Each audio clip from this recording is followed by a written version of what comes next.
नमस्कार,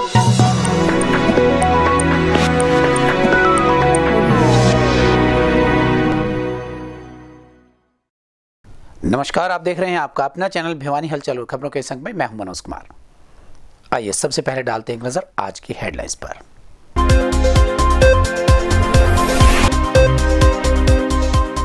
शनिवार को भिवानी में कोरोना के 2 मरीज हुए ठीक, नहीं मिला कोई नया केस।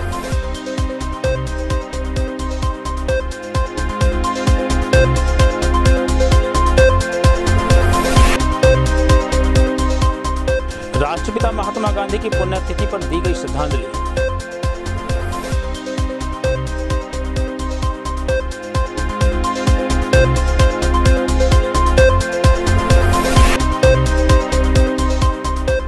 श्री सनातन धर्म संस्कृत महाविद्यालय में किया गया श्लोकोच्चारण प्रतियोगिता का आयोजन।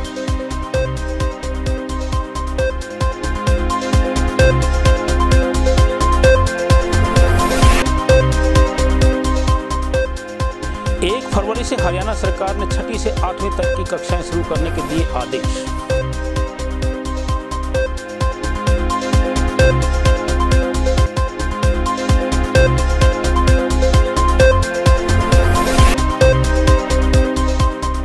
प्राइवेट स्कूल एसोसिएशन भिवानी ने विभिन्न मांगों को लेकर की भिवानी पब्लिक स्कूल में बैठक।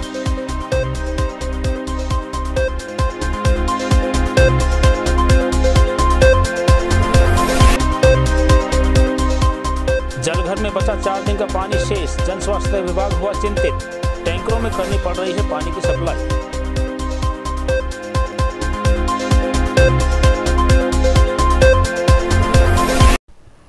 और अब खबरें विस्तार से।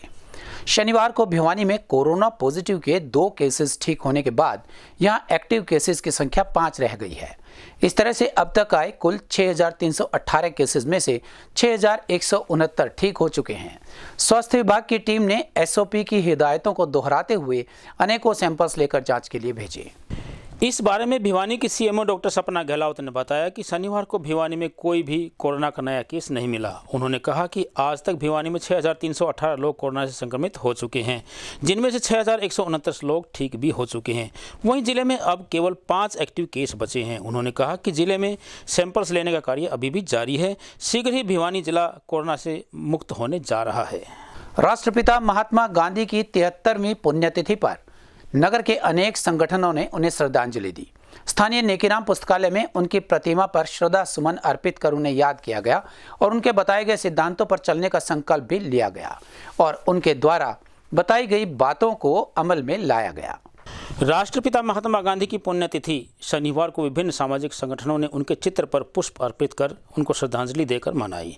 इसी के तहत युवा कल्याण संगठन के पदाधिकारियों ने स्थानीय नेकीराम पुस्तकालय स्थित महात्मा गांधी की प्रतिमा पर पुष्प अर्पित कर उन्हें श्रद्धांजलि दी। इस मौके पर संगठन के संरक्षक कमल सिंह प्रधान ने कहा कि 30 जनवरी 1948 को नाथुराम गोडसे ने महात्मा गांधी को गोली मारकर हत्या कर दी थी, जिसके कारण यह दिन गांधी जी को श्रद्धांजलि देने के लिए शहीद दिवस के रूप में मनाया जाता है। उन्होंने कहा कि बापूजी ने अपना पूरा जीवन भारत को गुलामी की बेड़ियों से मुक्त करवाने में लगा दिया और आज हम शहीदों की बदौलत ही स्वतंत्र भारत में खुली हवा में सांस ले रहे हैं।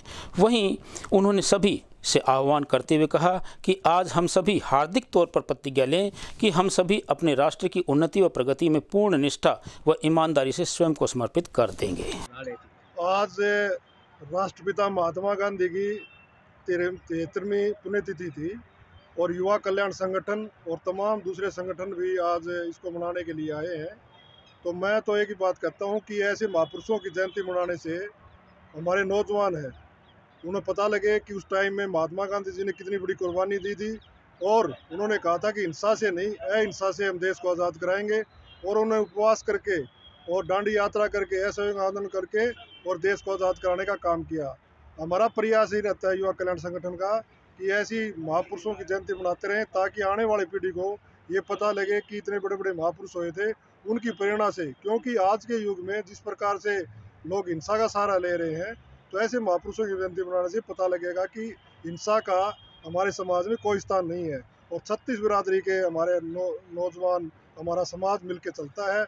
हमारे जितने भी व्यापारी हैं, कर्मचारी हैं, मजदूर हैं, किसान हैं और जितने भी हैं, सफाई कर्मचारी हैं, डॉक्टर हैं और कॉलेज में पढ़ने वाली हमारी बेटी हैं, बेटे हैं, इन सब को ये देखना चाहिए कि देश के विकास के लिए हम किस प्रकार से योगदान दे सकते हैं और महात्मा गांधी के चलाए मार्ग से हम देश में अच्छा एक माहौल पैदा कर सकते हैं। आज युवा कल्याण संगठन के द्वारा भिवानी जिले के जितने युवा साथी कमल प्रधान जी के साथ मिलकर के आज जो महात्मा गांधी की पुण्यतिथि को मनाने के लिए यहाँ आए, तो बहुत ही प्यार प्रेम और सहयोग से सभी युवाओं ने पहले तो बहुत ही बढ़िया ढंग से सफाई की।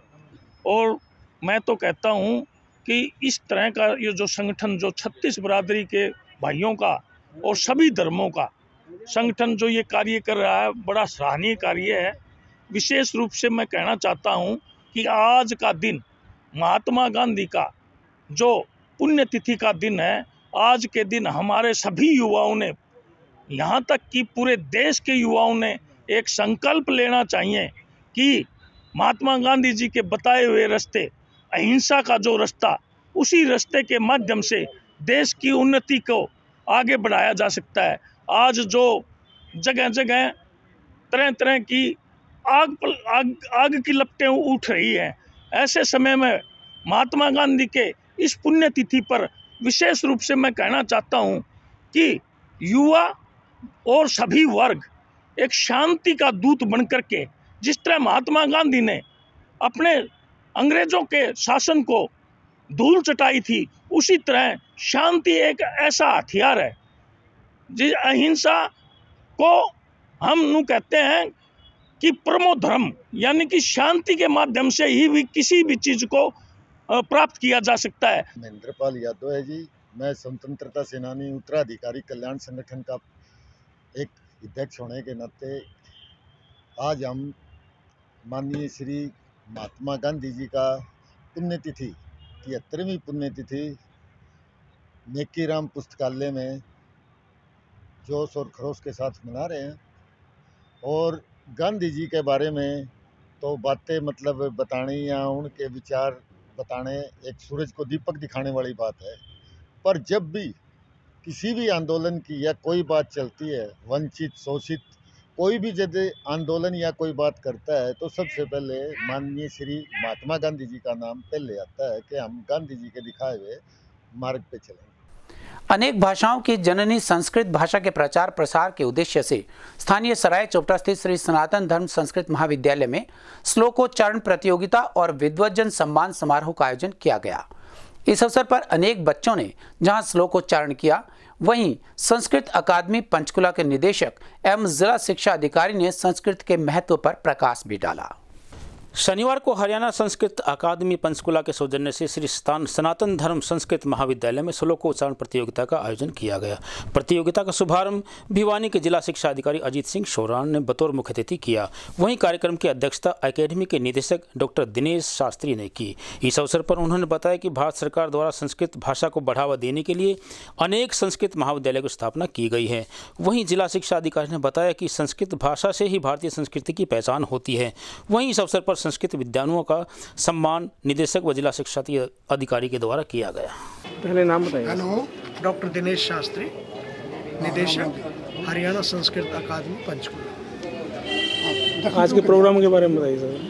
आज का कार्यक्रम हमारा हरियाणा संस्कृत अकादमी संस्कृत के प्रचार प्रसार के लिए श्लोकों के माध्यम से, निबंधों के माध्यम से, गद्य के माध्यम से और पुस्तकों की रचनाओं के माध्यम से, विद्वानों के सम्मान के माध्यम से ये हमारे कार्यक्रम आयोजित होते हैं। तो उसी कड़ी में संस्कृत को वरीयता के लिए, संस्कृत को प्रोत्साहन के लिए आज इस सनातन धर्म संस्कृत महाविद्यालय में ये कार्यक्रम का आयोजन है। शर्मा जी, निदेशक संस्कृत अकादमी हरियाणा, इन इस आयोजन ने प्रस्तुत किया है और इनका उद्देश्य यही है कि हरियाणा में संस्कृत है उसका प्रचार प्रसार हो और बच्चे हैं अधिक से संस्कृत भाषा को ग्रहण करें।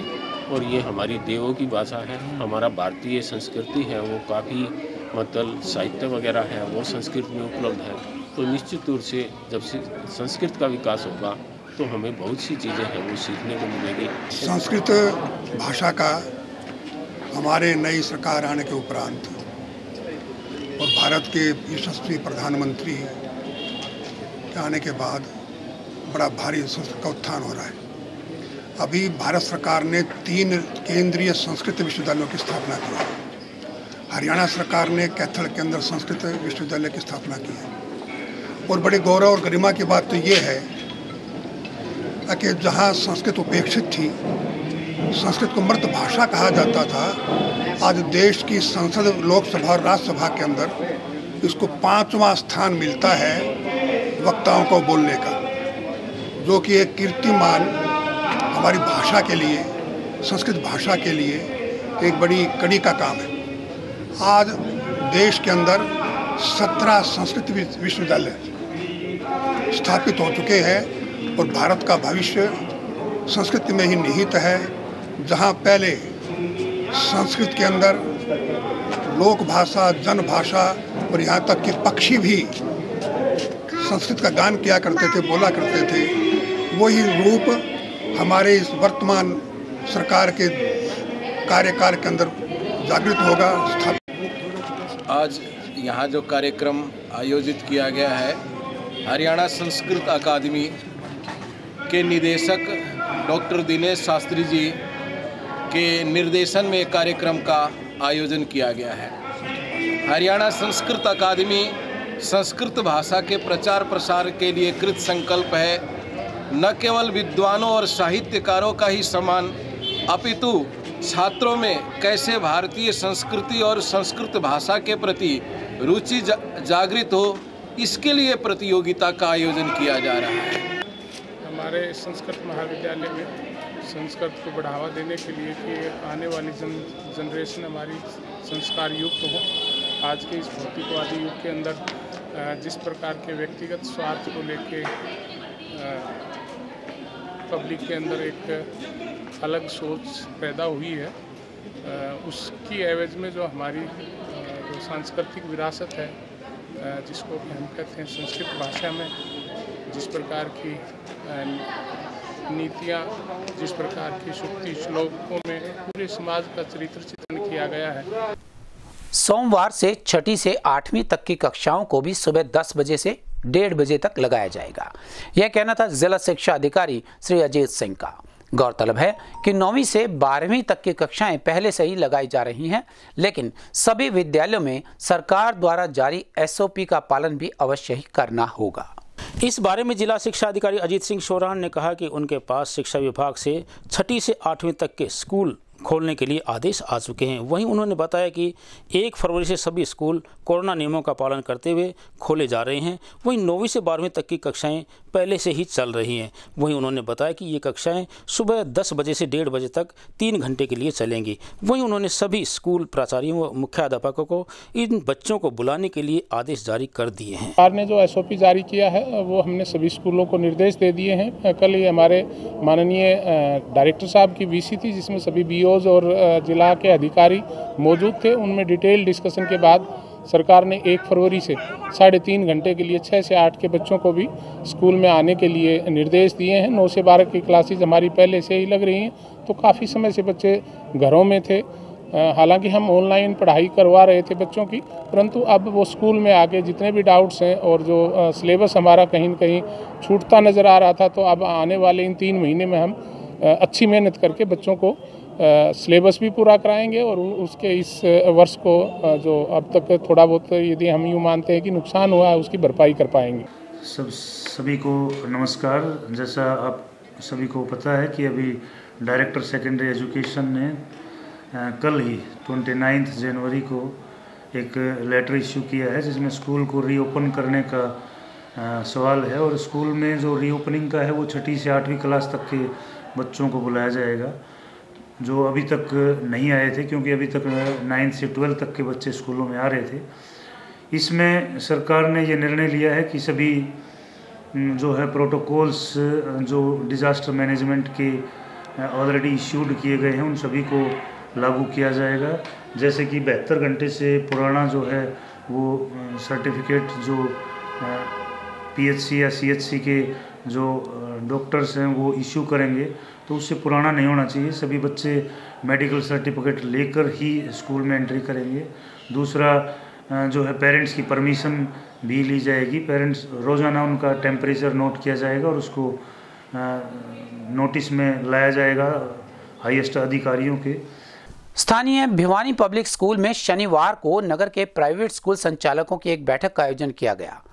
वहीं यहां साथ ही साथ पत्रकार वार्ता का आयोजन भी किया गया, जिसमें प्राइवेट स्कूल एसोसिएशन के प्रधान रामावतार शर्मा ने बैठक में हुई चर्चाओं और लिए गए निर्णयों को पत्रकारों के साथ साझा किया। बैठक के बारे में जानकारी प्रदान करते हुए प्राइवेट स्कूल एसोसिएशन के प्रधान रामावतार शर्मा ने कहा कि सरकार द्वारा निजी स्कूलों में 134A के तहत पढ़ रहे बच्चों की राशि तुरंत प्रभाव से आवंटित की जाए। 9वीं से 12वीं तक की पूरी फीस 31 मार्च तक लेने की इजाज़त प्रदान उन्हें की जाए और पहली कक्षा से 8वीं कक्षा व नॉन बोर्ड क्लासेज का सेशन 31 मार्च तक चलाया जाए। साथ ही उन्होंने कोरोना काल में बंद रही स्कूल बसेस का रोड टैक्स भी माफ़ करने की बात कही। वहीं उन्होंने कहा कि इस संबंध में वे शीघ्र ही अपनी मांगों का मांग पत्र शिक्षा मंत्री को सौंपेंगे ताकि हरियाणा में निजी स्कूलों की समस्याओं का निवारण हो सके। उसमें 134A का 4 साल का जो पैसा है वो सिर्फ भिवानी ब्लॉक का नहीं आया हरियाणा में। पूरे हरियाणा में एक भिवानी ब्लॉक का 4 साल का पैसा रिलीज नहीं हुआ है। 25 लाख रुपए जो आया है 134A का, वो 1 साल का आया है। दूसरा, बसों का जो पैसेंजर टैक्स हमारे प्राइवेट स्कूलों का कोरोना काल में जो स्कूल बंद होने से लेकर और स्कूल खुलने तक, माननीय ट्रांसपोर्ट मिनिस्टर मूलचंद जी शर्मा जब 26 जनवरी को यहाँ आए थे तो हमारा प्रतिनिधिमंडल उनसे मिला था और उन्होंने घोषणा की थी कि पूरे कोरोना काल का जब से स्कूल बंद हुए हैं और जब तक खुलते नहीं तब तक का पैसेंजर टैक्स माफ। और भी हमारी 5-4 जैसे एडमिशन की है। प्राइवेट स्कूल एसोसिएशन ने आज फैसला लिया है कि हमने बच्चों को पूरे साल ऑनलाइन शिक्षा दी है। हमारे स्कूल ऑनलाइन चले हैं। जो सिलेबस हम पूरे साल में करवाते हैं वो पूरा सिलेबस हमने करवाया है। तो हम परीक्षा अपने बोर्ड की परीक्षाओं को छोड़कर 10th और +2 को छोड़कर बाकी परीक्षाएं हैं वो हम तय समय हमारा जो होता है उसमें लेंगे। जब से सेशन शुरू होता है तब से लेके और 31 मार्च तक की फीस सरकार ने पहले भी घोषणा कर दी थी। हमने ऑनलाइन कक्षाएं लगाई, हमने टीचर्स को वेतन दिए हैं। हमारे स्कूलों में बहुत सारे खर्चे होते हैं, तो हम जब तक बच्चा पूरी फीस नहीं देगा हम बच्चे को SLC इशू नहीं करेंगे। नगर में गर्मी के मौसम में तो पीने के पानी की समस्या बनी ही रहती है। इस बार सर्दी के मौसम में भी पीने के पानी की समस्या होने लगी है। जन स्वास्थ्य विभाग के SDO प्रवीण कुमार ने बताया कि शहर में केवल 4 दिन का पानी ही सप्लाई शेष रह गया है और यदि नहर में पानी नहीं आता है तो यह बड़ी परेशानी का कारण बन सकता है। इसी के चलते पानी टैंकर्स के द्वारा मंगवाया जा रहा है। शहर में पीने के पानी की समस्या हमेशा से ही बनी रहती है। गर्मियों के समय में तो यह समस्या और ज़्यादा विकट बन जाती है, लेकिन अब सर्दियों के मौसम में भी पीने के पानी की समस्या होने लगी है। इस बारे में जन स्वास्थ्य विभाग के SDO प्रवीण कुमार से बातचीत की गई तो उन्होंने बताया कि शहर में पीने के पानी की सप्लाई 4 दिन के लिए ही बाकी बची है। अगर नहर में पानी नहीं आता है तो यह परेशानी का कारण बन सकती है। फिर भी शहर में पीने के पानी की सप्लाई के लिए टैंकर्स का सहारा लिया जाएगा। अगर समय रहते नहरी पानी आ जाता है तो समस्या पर काबू पाया जा सकता है। अब देखने की बात यह है कि नहर में पानी कब आता है और इसके लिए निनान वाटर वर्क्स से भी पानी की सप्लाई शहरवासियों के लिए ली जा सकती है ताकि शहरवासियों की पानी की समस्या को दूर किया जा सके। हमारे पास 4 दिन का तो पूरा पानी है, हम दे रहे हैं पूरी तरह। अभी तक कहीं की कोई दिक्कत नहीं है, पानी की कमी नहीं आने दी है। और उसके बाद नहर में पानी आ जाएगा। नहर में पानी आने के बाद तो जैसी व्यवस्था पहले थी उसी तरह चालू हो जाएगी। और इसके साथ साथ हमने ये सारी चीज़ देखते हुए हमारे यहाँ इसकी क्लैरिफायर की सफाई कराई है, जो कि आप लोग देख सकते हो। और पब्लिक को हम शुद्ध पानी देने का पूरा प्रयत्न कर रहे हैं और समय पर देने का प्रयत्न कर रहे हैं। All Haryana power corporation workers union के सदस्यों ने शनिवार को अपनी मांगों को लेकर नारेबाजी की और हड़ताल की चेतावनी भी दे डाली। इन सदस्यों का कहना था कि सरकार ने 3 नहीं बल्कि 5 काले कानून बनाए हैं, जिनके चलते बिजली बिल 2020 को रद्द किया जाए और निजीकरण को बंद कर कच्चे कर्मचारियों को पक्का भी किया जाए। शनिवार को all Haryana power corporation workers union ने एक्सियन कार्यालय पर अपनी मांगों को लेकर नारेबाजी करते हुए हड़ताल की चेतावनी दी। पावर कॉर्पोरेशन के जिला प्रधान धर्मवीर से जब इस बारे में बातचीत की गई तो उन्होंने बताया कि बिजली संशोधन बिल 2020 वापस लेने के लिए ऑनलाइन ट्रांसफ़र पॉलिसी को बंद किया जाए, बिजली के निजीकरण को भी बंद किया जाए व कच्चे कर्मचारियों को पक्का किया जाए। श्रम कानून में मजदूर कर्मचारी कानून रद्द करने चाहिए, कर्मचारियों की पुरानी पेंशन लागू होनी चाहिए। इसी मांगों को लेकर आज सांकेतिक धरना दिया गया है और नारेबाजी की। अगर समय रहते हुए सरकार ने इन मांगों को पूरा नहीं किया तो वो अवश्य ही बड़ा आंदोलन करेंगे। 3 फरवरी को सभी कर्मचारी हड़ताल पर चले जाएंगे। इसकी जिम्मेदारी फिर सरकार की ही होगी। बिजली की कर्मचारियों की सांकेतिक हड़ताल को लेकर की गई है। हड़ताल क्योंकि की जा रही है क्योंकि हिंदुस्तान के अंदर सेंट्रल गवर्नमेंट ने 5 काले कानून बनाए, 3 कृषि से संबंधित, 4था पराली का और 5वां बिल कानून बिजली बिल 2020। हम ये कहना चाहते हैं कि बिजली बिल 2020 तमाम का तमाम हर क्षेत्र के किसान हो, कर्मचारी हो या फिर आम मजदूर हो, उसकी पूंछ से अगर ये कानून लागू हो जाता है उसके पूंछ से बिजली दूर हो जाएगी। बिजली का टोटल निजीकरण हो जाएगा, जो कि हम उसकी शुरू से निंदा करते थे, आज भी निंदा करते हैं। आने वाली जनरेशन के लिए रोजगार नहीं बचेंगे। सार्वजनिक क्षेत्र के तमाम डिपार्टमेंट जो बेचे गए हैं उनको इस हड़ताल के माध्यम से हम ये कहना चाहते हैं कि उनको वापस सार्वजनिक क्षेत्र में लाया जाए। हमारी सर्कल लेवल पर एएसपीसी वर्कर यूनियन संबंधित सर्व कर्मचारी संघ की मीटिंग है। हम 3 तारीख को सांकेतिक हड़ताल करके सरकार को ये 3 बिजली बिल 2020 और 3 जो कानून किसानों के हैं उनके विरोध में सांकेतिक हड़ताल कर रहे हैं। इसमें सरकार को हम चेताना चाहते हैं कि बिजली बिल 2020 रद्द करो। और अब जाने से पहले एक नज़र आज के हेडलाइंस पर।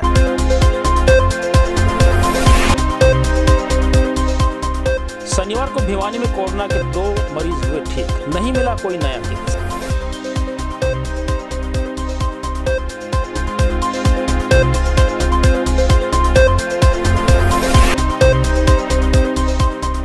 राष्ट्रपिता महात्मा गांधी की पुण्यतिथि पर दी गई श्रद्धांजलि।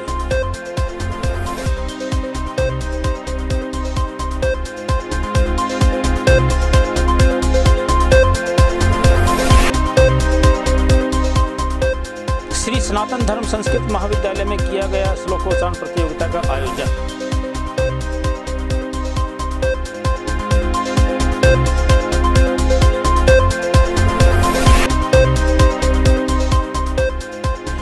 फरवरी से हरियाणा सरकार ने 6ठी से 8वीं तक की कक्षाएं शुरू करने के दिए आदेश।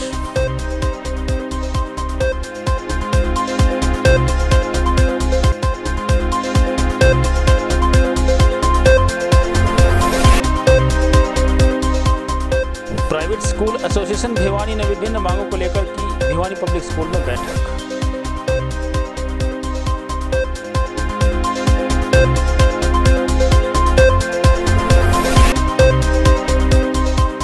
जलघर में बचा 4 दिन का पानी शेष, जन स्वास्थ्य विभाग हुआ चिंतित। टैंकरों में करनी पड़ रही है पानी की सप्लाई।